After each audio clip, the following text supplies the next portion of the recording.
Hey Everhouse, I'm Tammy and welcome to my home.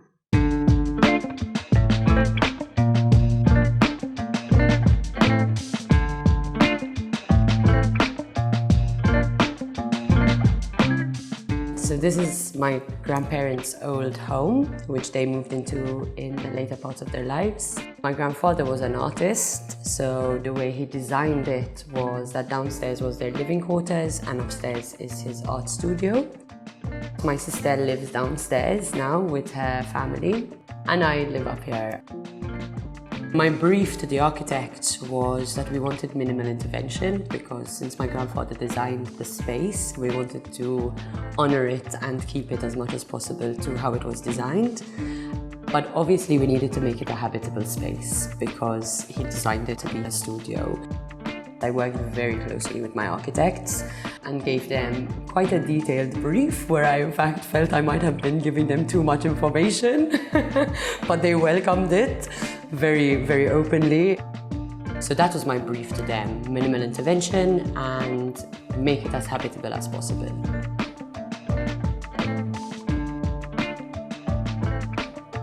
My nonno was Frank Portelli.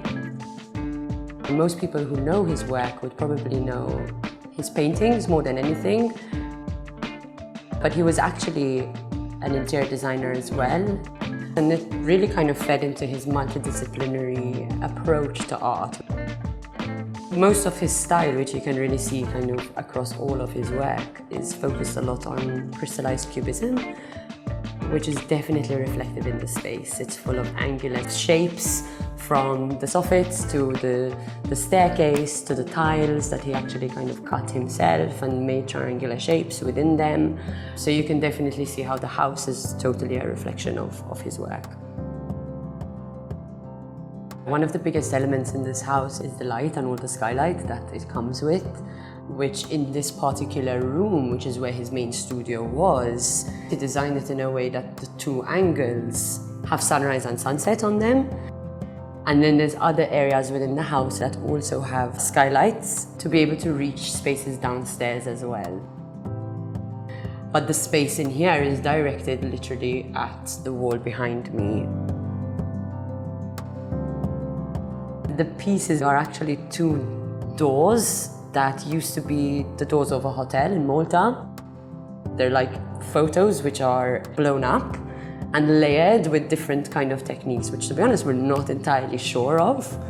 But when you look closely, it looks like an older version of what you would do on Photoshop today. We still have some of his markings on that wall, which is really cool. So for me, it's like a living memorabilia of him. And he used this wall mainly for when he was commissioned, where he worked on the cupola of St. Leah. To make it a habitable space was to control the heat that comes within the house because of all the skylight. So what we did was we removed some of the windows from the skylight and we created an outside area through the platform that we built. And that kind of avoids direct sunlight coming into the room. The platform intervention was definitely one of the most challenging things to do. Essentially, we have the trees put in very large pots. The trees that we chose also were chosen with this positioning in mind, but so far they're still growing and I haven't managed to get any olives or lemons from them. I work in sustainable strategy and I work closely with businesses to build sustainable business models. So having sustainable interventions within the house was really important, and it boils down to even the way that we're kind of managing to minimize the heat. My grandfather at a point also had a little interior design shop with some partners where they used to import floss and Artemide and different designer brands, but back then it was just too modern for the time. So in the end, we ended up with quite a lot of stock of these pieces, mostly light fittings actually. So we managed to do them all up and basically reuse them again. Things that were his, I have the bookcase, which I actually really remember when I was a child. And then also his desk. So for me, that's a really sentimental value also, to be able to work from the same desk that he did. And I think he designed it himself. to be able to store his paintings underneath as well. I would say that this room, the kitchen, living, main room, is my favorite spot. I love to entertain and I love to have people over. So to be able to do everything all in one room, for me, yeah, that's everything. My grandfather died when I was about 10 years old, so my memories of him are a bit limited. But before he passed away, he gifted my sister and I and my cousins a painting each. And so this painting was made specifically with me in mind, so it's extremely sentimental to me. This year actually turns out to be his 100-year birthday.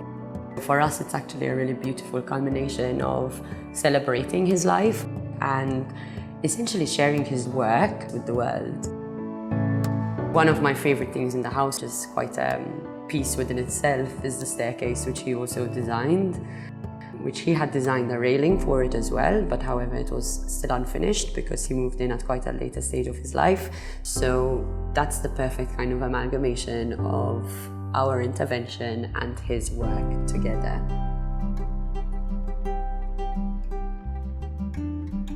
My dining table was one of the only things that I actually brought in myself and got made myself.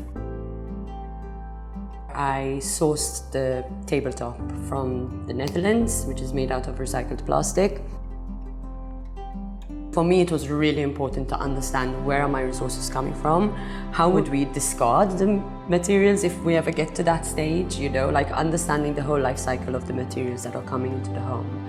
So even the kitchen is actually recycled plastic as well from IKEA, which is a really good hack.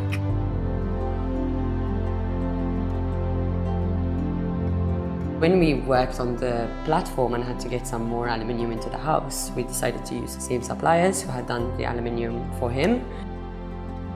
They actually sent the same guy who had installed the aluminium way back in the 90s, coincidentally, without even planning it. So when he walked in, he got really emotional because it was one of his first jobs that he did when he was like 19, and especially back then, to create these kind of structures was huge, you know. Definitely believe that my grandfather had a huge influence on my life. He was very different, so was my grandmother and the way that they lived. I kind of fit within that box. I left Malta when I was 18. I studied fashion design when all my family were lawyers. The idea that my grandfather also did that, I believe, definitely supported me. Subscribe to the Everhouse channel by clicking on the logo to receive updates on our latest episodes. If you have a project we could feature, get in touch with us at everhouse.co.